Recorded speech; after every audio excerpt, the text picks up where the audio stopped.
علم لنا إلا ما علمتنا إنك أنت العليم الحكيم رب اشرح لي صدري ويسر لي أمري واحلل عقدة من لساني يفقهوا قولي رب زدني علما رب زدني علما رب زدني علما.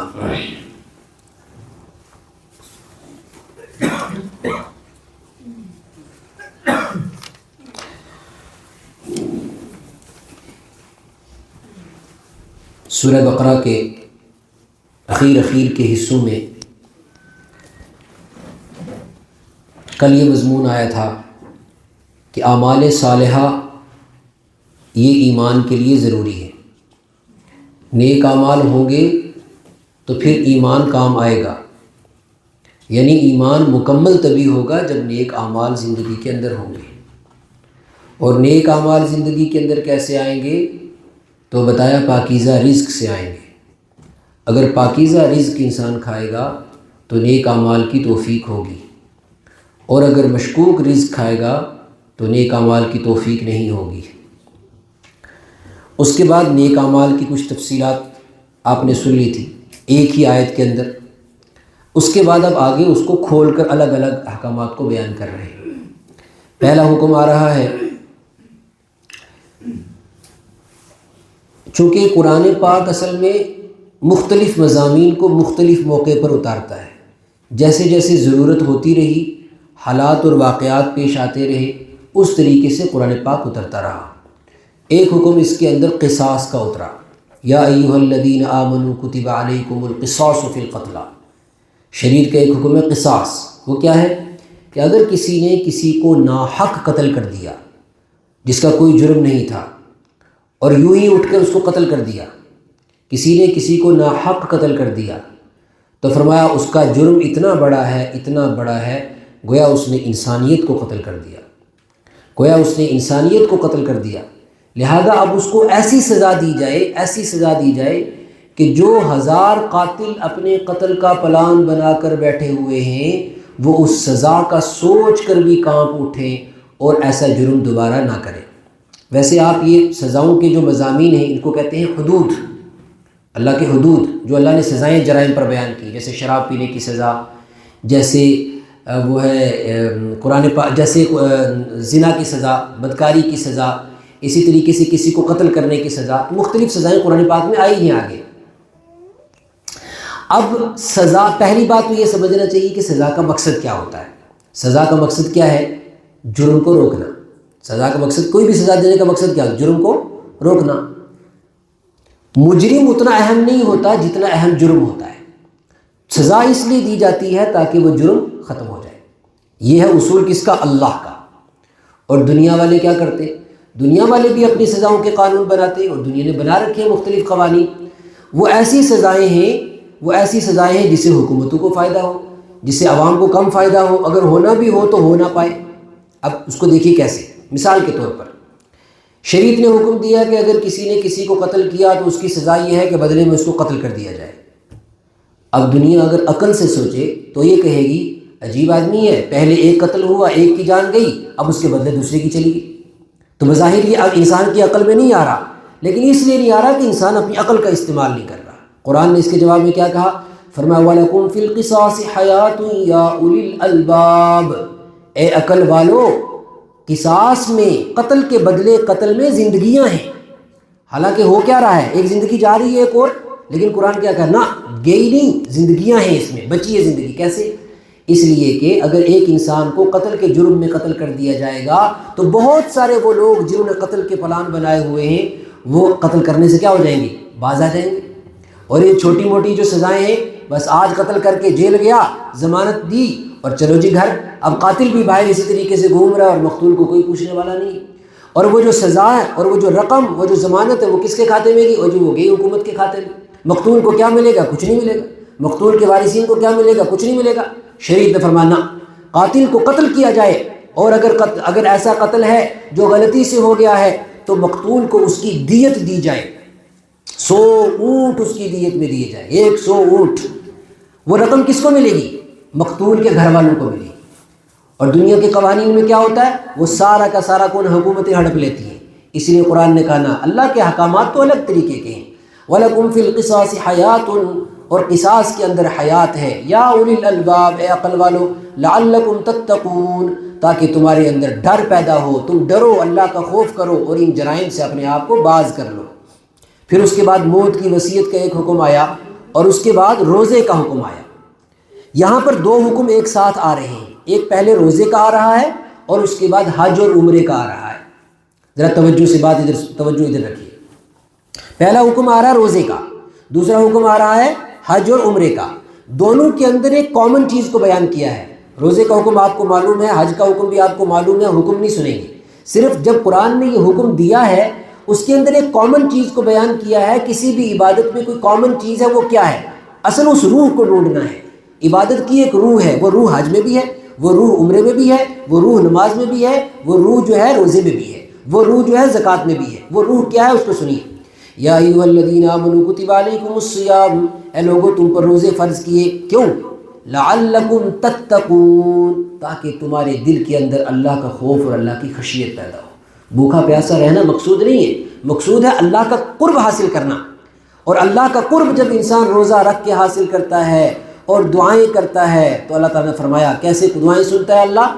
وَإِذَا سَأَلَكَ عِبَادِي عَنِّي فَإِنِّي قَرِيبٌ، جب میرے بندے مجھ سے مانگتے ہیں، بھوکے رہ کر پیاسے رہ کر جب میرے بندے مجھ سے مانگتے ہیں تو میں کہتا ہوں فَإِنِّي قَرِيب، میں تو ہوں ہی تمہارے قریب۔ اجیب دعوت الداعی، دعا مانگنے والے کی دعا کو میں خود سنتا ہوں۔ میں نے درمیان میں کسی کو اسسٹنٹ نہیں رکھا ہے، جو مجھ سے مانگتا ہے میں خود اس کی پکار کو سنتا ہوں۔ اذا دعانی، جب کوئی مجھے بلاتا ہے میں خود اس کی آواز پر لبیک کہتا ہوں۔ لہٰذا فلیستجیبوا لی، چاہیے کہ لوگ مجھ سے مانگیں، میری طرف توجہ کریں، ولیؤمنوا بی، اور مجھ پر ایمان لائیں، لعلہم یرشدون، تاکہ وہ ہدایت پائیں اور سیدھے راستے پر آئیں۔ یہ تو حکم تھا روزے کا۔ اس کے بعد حکم آیا جب حج کا، تو وہاں پر بھی یہی بات، کیا؟ الحج اشہر معلومات، حج متعین مہینوں میں ہوتا ہے۔ حج میں جو ہوتا ہے وہ آپ کو معلوم ہے، صرف چاہیے کہ اللہ تعالیٰ کو جب ہمیں حج کرنے جانا ہوتا ہے تو کیا چاہیے؟ جب حج کب فرض ہوتا ہے کیا چاہیے؟ تو پھر حج فرض ہوتا ہے مال، اتنا مال جو انسانی کی ذاتی ضروریات سے فارغ ہو اور حج کر کے سفر کر کے واپس آ جائے اور پیچھے اپنے گھر والوں کو خرچہ بھی دے جائے، اتنا مال ہو تو حج فرض ہو جاتا ہے۔ قرآن نے کہا مال وال تو ہو جائے گا، کہیں نہ کہیں سے ہو جائے گا، تم جمع کرو گے، محنت کرو گے، کماؤ گے، حلال حج پہ جاؤ گے۔ مسئلہ مال کا بھی نہیں ہے، مسئلہ دولت کا بھی نہیں ہے، مسئلہ یہ ہے تم یہ سوچتے ہو کہ سامان سفر ہو جائے تو ہم حج پہ چلے جائیں۔ فرمانا تم یہ سوچو کہ تمہارے پاس تقوی کا بھی کچھ سامان ہے کہ نہیں۔ مال تو ہو جائے گا حج کے لیے، عمرہ تو کر کے آ جاؤ گے، لیکن تقوی کا کچھ مال بھی جمع ہوگا کہ نہیں اس سفر کے اندر؟ اصل تو وہ مقصود ہے۔ سنیے اب فرمایا وَمَا تَفْعَلُوا مِنْ خَيْرٍ يَعْلَمُهُ اللَّهُ، جو بھی تم نیک کام کرو گے اللہ اس کو جانتا ہے، لیکن دیکھنا یہ ہے وَتَزَوَّدُوا، کچھ سفر کا سامان اکٹھا کر لو۔ وَتَزَوَّدُوا، کچھ سفر کا سامان اکٹھا کر لو۔ کون سا سفر کا سامان؟ فَإِنَّ خَيْرَ الزَّادِ التَّقْوَىٰ، سفر کا بہترین سامان کیا ہے؟ تقویٰ۔ حج کر کے بھی تقویٰ نہ آئے، عمرہ کر کے بھی تقویٰ نہ آئے، نمازیں پڑھ کے بھی تقویٰ نہ آئے، روزے رکھ کے بھی تقویٰ نہ آئے، زکوٰۃ دے کر بھی تقویٰ نہ آئے، پھر ان عبادات کا کوئی فائدہ نہیں۔ ہر عبادت کے اندر مقصود کیا؟ تقویٰ۔ فَإِنَّ خَيْرَ الزَّادِ التَّقْوَىٰ، سب سے بہترین سفر کا توشہ کیا ہے؟ تقویٰ۔ کون سے سفر کا توشہ؟ آخرت کے سفر کا توشہ۔ حج کے سفر کا توشہ تو مل جائے گا، عمرے کے سفر کا توشہ تو مل جائے گا، بھوکا اور پیاسا بھی انسان رہ لے گا، لیکن سب سے بڑا مسئلہ ہے آخرت کے سفر کا۔ اس سفر کے لیے کچھ توشہ ہے کہ نہیں؟ وَتَزَوَّدُوا، تم توشہ اکٹھا کرو۔ فَإِنَّ خَيْرَ الزَّادِ التَّقْوَىٰ، توشہ مطلب سفر خرچہ، سب سے بہترین سفر خرچہ کیا ہے؟ تقویٰ ہے۔ وَاتَّقُونِ، تم تقویٰ پیدا کرو، یا اولی الالباب، اے عقل والو۔ اس کے بعد فرمایا کہ ایمان والو تم پورے پورے ایمان میں داخل ہو جاؤ۔ آدھا دین جو میٹھا میٹھا ہے اس پر انسان عمل کر لے، اور جس پر عمل کرنا بھاری پڑتا ہو اس کو چھوڑ دے۔ فرمایا ایمان والا ایسا نہیں ہو سکتا۔ یا ایھا الذین آمنوا، اے ایمان والو، ادخلوا فی السلم کافہ، پورے کے پورے اسلام کی ڈھال کے اندر داخل ہو جاؤ۔ اسلام ایک پناہ گاہ ہے، اسلام ایک شیلٹر ہے۔ اگر کوئی انسان آدھا باہر رہتا ہے آدھا اندر رہتا ہے وہ خطرے میں ہے، اس پر شیطانی تیر لگیں گے، اس پر زمانے کے تیر لگیں گے اور وہ زخمی ہو جائے گا۔ اس لیے فرمایا ایمان کی ڈھال کے اندر آ جاؤ تو تم محفوظ ہو جاؤ گے۔ وَلَا تَتَّبِعُوا خُطُوَاتِ الشَّيْطَانِ، اور شیطان کے نقش قدم کے پیچھے مت جاؤ، انہ لکم عدو مبین، بے شک وہ تمہارا کھلا ہوا دشمن ہے۔ اس کے بعد فرمایا کہ انسان سوچتا ہے کہ جنت بڑی سستی ہے، بس کلمہ پڑھ لیا ہو گئے جنت کے ٹھیکیدار۔ یہی بات تو یہودیوں نے بھی کہی تھی، یہی بات تو عیسائیوں نے بھی کہی تھی۔ کیا پہلے پارے میں آپ نے سن لیا، وقالت اليهود ليست النصارى على شيء وقالت النصارى ليست اليهود على شيء، یہودی کہتے تھے عیسائی کچھ نہیں، عیسائی کہتے تھے یہودی کچھ نہیں، اور یہودی کہتے تھے لن يدخل الجنة الا من كان هودا او نصارى، جنت میں صرف کون جائے گا؟ یا یہودی جائیں گے یا عیسائی جائیں گے۔ یہودی اپنے آپ کو کیا کہتے تھے؟ نحن ابناء اللہ، ہم اللہ کے بچے ہیں، واحباؤہ، ہم اللہ کے محبوب ہیں، اس لیے کہ اللہ نے ہمیں بڑی فضیلت دی ہے، جنت تو بنی ہمارے لیے ہے۔ اللہ نے فرمایا جنت پہ کسی کی ٹھیکیداری نہیں، کوئی اس وجہ سے کہ فلاں نبی کا امتی ہے تو جنت میں چلا جائے، کوئی اس وجہ سے کہ فلاں کی امت میں پیدا ہوا جنت میں چلا جائے، یہ کوئی جنت میں جانے کی وجہ نہیں ہے۔ جنت تو بڑی سستی نہیں، جنت سستی نہیں ہے، جنت مہنگی ہے۔ حضور علیہ الصلوۃ والسلام نے فرمایا الا سنو ان سلعۃ اللہ غالیہ، اللہ کا سامان بڑا مہنگا ہے۔ اللہ کا سامان کیا ہے؟ الا سنو ان سلعۃ اللہ الجنہ، اللہ کا سامان کیا ہے؟ جنت ہے۔ سنیے، ام حسبتم، تم کیا سمجھتے ہو، ان تدخلوا الجنۃ، کہ تم جنت میں داخل ہو جاؤ گے، ولما یأتکم مثل الذین خلوا من قبلکم، اور ابھی تک تم نے وہ آزمائشیں، وہ حالات، وہ پریشانیاں دیکھی نہیں جو تم سے پہلے مومنوں نے دیکھی ہیں، جو تم سے پہلے انبیاء نے، ان کی امتوں نے دیکھی ہیں۔ آرو سے چیر دیے گئے، کھالیں نوچ ڈالی گئی، بال اکھیڑ دیے گئے، دو ٹکڑے کر دیے گئے، ماؤں کے سامنے تڑپتے بچوں کو قتل کر دیا گیا، بچوں کے سامنے ان کی ماؤں کو قتل کر دیا گیا، انہوں نے اپنی جانیں ہتھیلی پر رکھ کر ایمان کے سودے کیے۔ فرمایا تم نے تو وہ حالات ابھی پیش کیے ہی نہیں، تم نے تو کوئی قربانی دی نہیں، اور تم سمجھتے ہو کہ جنت میں داخل ہو جاؤ۔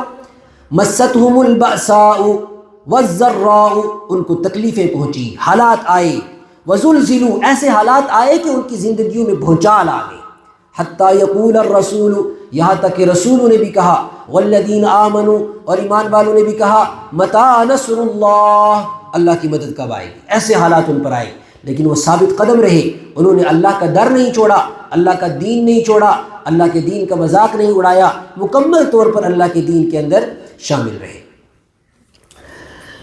اس کے بعد کچھ مختلف احکامات ہیں، کچھ طلاق سے متعلق، شراب سے متعلق، جوئے سے متعلق، اور اسی طریقے سے خرچ کرنے سے متعلق، عدت سے متعلق، طلاق کے بعد جو عورت کی عدت ہے اس سے متعلق، اور طلاق کی کیا کیا صورتیں اس سے متعلق، یہ احکامات ذرا تفصیلی ہیں، اس لیے ہم اس کو نہیں چھیڑتے۔ اس کے بعد اگر کوئی بچہ پیدا ہوا ہے، اس کو دودھ پلانے کی ذمہ داری کس کی ہے، اور اس کی پرورش کی ذمہ داری کس کی ہے، وہ احکامات اس کے اندر تفصیل سے آئے ہیں۔ اور اگر کسی عورت کو طلاق ہو جائے تو طلاق دینے کا بہترین طریقہ کیا ہے، طلاق دینے کا ناجائز طریقہ کیا ہے، حلت کن چیزوں میں ہوتی ہے اور حرمت کن چیزوں میں ہوتی ہے۔ اور اس کے بعد اس سورہ بقرہ کے اخیر کے اندر انبیاء کرام کے بارے میں تفصیلی ذکر آیا۔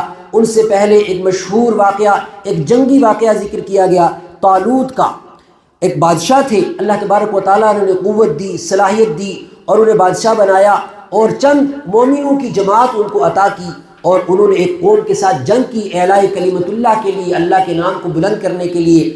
اور جب وہ جنگ ہوئی، وہ قوم بڑی چھوٹی تھی، تعداد بڑی مختصر تھی، تو ان لوگوں نے کہا کہ لا طاقت لنا اليوم بجالوت وجنودہ، جالوت ایک ظالم بادشاہ تھا، اس کے مقابلے میں اللہ نے طالوت کو طاقت دی۔ طالوت اور جالوت کا وہ جو واقعہ ہے، اس کو اللہ تبارک و تعالیٰ نے دوسرے پارے کے اخیر میں بیان کیا۔ اس واقعے کا مقصد کیا ہے؟ مقصد یہ ہے کہ ایمان والے ہمیشہ چاہے تھوڑے ہی کیوں نہ ہو، لیکن اگر وہ پکے ایمان والے ہوں گے تو دنیا کی کوئی طاقت انہیں زیر نہیں کر سکتی، اور دنیا کی کوئی طاقت ان پر غالب نہیں آ سکتی۔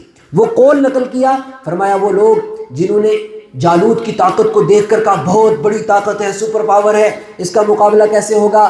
تو حضرت طالوت نے ان کو جواب دیا، قال الذین یظنون انہم ملاقو اللہ، وہ لوگ جو حضرت طالوت کے ساتھ تھے اور ان کو یہ امید تھی کہ وہ اللہ سے ملاقات کرنے والے ہیں۔ کیا مطلب اس کا؟ یہ جملہ اکثر قرآن میں آتا ہے، اس کا مطلب پکے ایمان والے تھے، وہ موت سے ڈرتے ورتے نہیں تھے، اور وہ سمجھتے تھے کہ موت آنے کے بعد تو اللہ کی ملاقات ہے، اس سے بڑی اور کون سی چیز ہوگی۔ انہوں نے کہا کم من فئۃ قلیلۃ غلبت فئۃ کثیرۃ باذن اللہ، اللہ تعالیٰ کے یہاں سے فتح کے فیصلے کم تعداد اور زیادہ تعداد پر نہیں ہوتے۔ دنیا میں بہت بڑی تاریخ بڑی پڑی ہے اس بات پر کہ چھوٹی سی جماعت غلبت وہ غالب آ گئی، فئتن کثیرتن بڑی جماعت پر، باذن اللہ کس کے حکم سے؟ اللہ کے حکم سے، واللہ مع الصابرین اور اللہ کس کے ساتھ ہے؟ دین پر ڈٹ جانے والوں کے ساتھ ہے، دین پر ڈٹ جانے والوں کے ساتھ ہے۔ صبر کا مطلب یہ ہے فَهَزَمُوهُمْ بِإِذْنِ اللَّهِ، اللہ کے حکم سے انہوں نے اس جالوت کو شکست دی۔ وَقَتَلَ داود جالوت، حضرت داود نے جالوت کو قتل کیا۔ وَآتَاهُ اللَّهُ الْمُلْكَ وَالْحِكْمَةَ وَعَلَّمَهُ مِمَّا يَشَاءُ۔ طالوت اور جالوت کا قصہ اصل میں ایک تاریخی مشہور قصہ تھا۔ رسول پاک صلی اللہ علیہ وسلم کی زبانی جب اس قصے کو بیان کیا گیا تو مکہ کے لوگوں کے سامنے اس بات کی دلیل رکھی گئی کہ تم کہتے ہو کہ نعوذ باللہ یہ نبی نہیں ہے، اپنی طرف سے قرآن گھڑ کر لے آتے ہیں، بتاؤ رسول پاک صلی اللہ علیہ وسلم تو اس زمانے میں تھے نہیں، یہ تو تاریخ کا پرانا مشہور قصہ ہے جو پرانے لوگوں کو ابھی بھی یاد تھا۔ حضور علیہ السلام کی زبانی سے اس بھولے ہوئے قصے کی دوبارہ جو ریوائز کیا گیا، اس کو جو دوبارہ آپ کی زبان پر لایا گیا، یہ اس بات کی دلیل ہے کہ حضور سچے نبی ہے، اس لیے کہ اللہ نے انہیں بتایا ہے۔ تو آخری آیت اتری، تلک آیات اللہ، یہ اللہ کی آیتیں ہیں، نتلوها علیک بالحق، یہ ہم آپ کے اوپر تلاوت کرتے ہیں، وانک لمن المرسلین، اور یہ آیتیں اس بات کی دلیل ہیں کہ آپ اللہ کے سچے رسول ہیں۔ سورہ بقرہ کے آخری حصے میں ایک اہم بڑی آیت ہے، اس کا نام ہے آیت الکرسی، بڑی فضیلت والی آیت ہے، بہت فضیلت والی۔ اس میں اللہ تبارک و تعالیٰ نے اپنی شان کو بیان کیا ہے کہ اللہ کی شان کیا ہے۔ اللہ لا الہ الا ہو، اللہ وہ ہے جس کی پہلی شان تو یہ ہے کہ وہ تنہا ہے اور اس جیسا کوئی نہیں۔ الحی، وہ ہمیشہ قائم ہے، ہمیشہ زندہ رہنے والا ہے۔ لا تاخذہ سنۃ ولا نوم، نہ اس کو کبھی اونگ آتی ہے نہ اسے کبھی نیند آتی ہے۔ زمین اور آسمانوں میں جو کچھ ہے سب اس کا ہے۔ من ذا الذی یشفع عنده الا باذنہ، اور کون ہے وہ جو اس کے پاس سفارش کر سکے اس کی اجازت کے بغیر؟ کوئی سفارش بھی نہیں کر سکے گا۔ سب سے پہلے کس کو سفارش کا حق ہوگا؟ جناب محمد عربی صلی اللہ علیہ وسلم کو۔ آپ نے فرمایا انا اول شافع و مشفع، میں کائنات انسان، تاریخ انسان کا سب سے پہلا فرد ہوں گا جس کو اللہ اپنی سفارش کا حق دے گا۔ انا اول شافع، اور میری سفارش رد نہیں کی جائے گی، وہ مشفع، اور میں ہی پہلا وہ انسان ہوں گا جس کی سفارش کو قبول کیا جائے گا۔ اور آپ نے فرمایا کہ مجھے آج وہ کلمات یاد نہیں جن کلمات کو مجھے اللہ قیامت کے دن سکھائے گا انسانوں کا حساب شروع کرنے کی سفارش کرنے کے لیے۔ اس دن قیامت کے دن اللہ سکھائے گا مجھے کچھ ایسے شاندار کلمات جو آج تک دنیا میں اترے ہی نہیں، وہ قرآن میں بھی نہیں اترے۔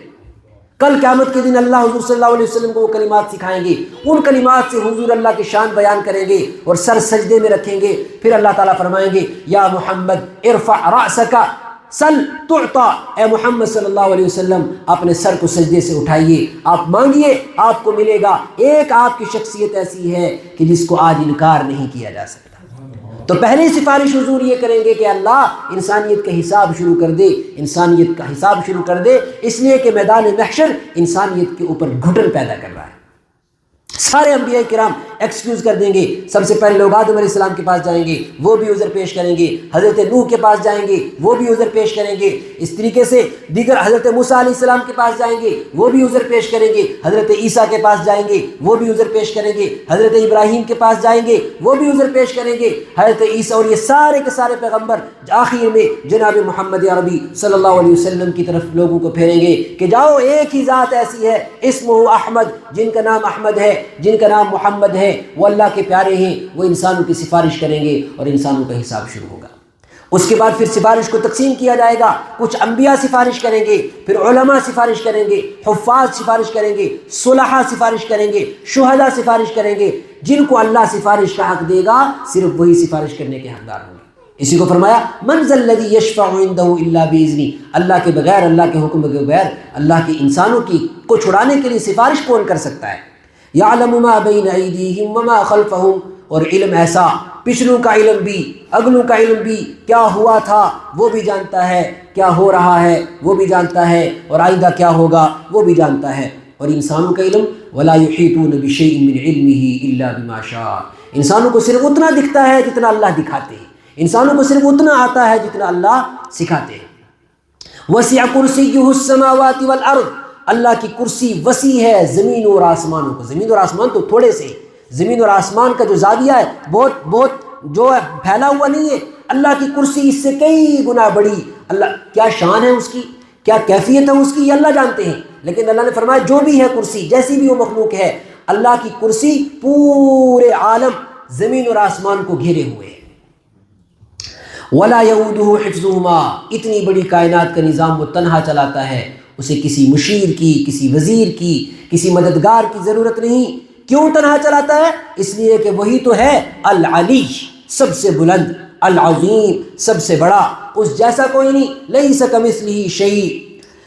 اس کے بعد فرمایا قَدْ تَبَيَّنَ الرُّشْدُ مِنَ الْغَيِّ، اللہ تعالیٰ نے انسانوں کے سامنے حق اور باطل کو بالکل واضح کر دیا ہے، حق اور باطل کو بالکل واضح کر دیا ہے، غلط اور درست کو بالکل واضح کر دیا ہے۔ فَمَن يَكْفُرْ بِالطَّاغُوتِ، اب وہ انسان جو طاغوت کا انکار کرے گا، طاغوت کس کو کہتے ہیں؟ شیطان، کفر اور شرک کی گندگی، اللہ کی نافرمانی، جو اس کو پیچھے چھوڑے گا، وَيُؤْمِن بِاللَّهِ، اور اللہ پر ایمان لائے گا، فَقَدِ اسْتَمْسَكَ بِالْعُرْوَةِ الْوُثْقَىٰ، اسی نے پکڑا ہے مضبوط رسی کی گانٹھ کو۔ کیا مطلب؟ اللہ نے اسلام کو رسی کی گانٹھ سے تشبیہ دی، گویا کہ سارے انسان لٹ کرے اور تباہ ہونے والے ہیں، کھائی میں گرنے والے ہیں، اور بچنے کی صرف ایک صورت ہے، وہ کیا؟ اسلام کی مضبوط رسی کو انسان پکڑ لے، اسلام کی گانٹھ لگی ہوئی رسی کو انسان پکڑ لے۔ جس انسان سے یہ گانٹھ لگی ہوئی رسی چھوٹ گئی، وہ سیدھا گرے گا کہاں؟ جہنم میں۔ اس لیے فرمایا وہ انسان جس نے اللہ کو پکڑ لیا مضبوطی سے، اور عروۃ الوثقیٰ سے علماء نے لکھا اسلام مراد ہے، جس نے اسلام کو مضبوطی سے پکڑ لیا، لن انفصام لہا، یہ رسی ٹوٹے گی نہیں، یہ رسی کمزور نہیں، یہ رسی ٹوٹے گی نہیں، یہ چھوٹے گی نہیں۔ واللہ سمیع علیم، اللہ سننے والے ہیں اور جاننے والے ہیں۔ آخری آیت پڑھتے ہوئے بات ختم کرتے ہیں۔ فرمایا دیکھو مضبوط رسی کو پکڑو گے اللہ تمہارا مددگار ہو جائے گا، اس رسی کو چھوڑو گے تمہارا کوئی مددگار نہیں ہوگا، اور انسان اندھیروں میں گرے گا، انسان تاریکیوں میں گرے گا، اللہ کی نافرمانیوں میں گرے گا۔ انسان کو ایک ہی سہارا چاہیے، اور وہ سہارا کس کا ہے؟ اللہ کا۔ اللہ ولی الذین آمنوا، قرآن کتنا صاف بات کرتا ہے، اللہ ولی الذین آمنوا، اللہ دوست ہے ایمان والوں کا، اللہ کارساز ہے ایمان والوں کا، اللہ کام بنانے والا ہے ایمان والوں کے۔ اور انسان کے ساتھ اللہ کا کیسا تعلق ہے؟ فرمایا ایسا تعلق ہے کہ اپنے ایمان والے کو کبھی وہ تاریکی میں نہیں رہنے دیتا، ایمان والے کو نا امیدی میں نہیں رہنے دیتا، ایمان والے کو اندھیروں میں نہیں رہنے دیتا۔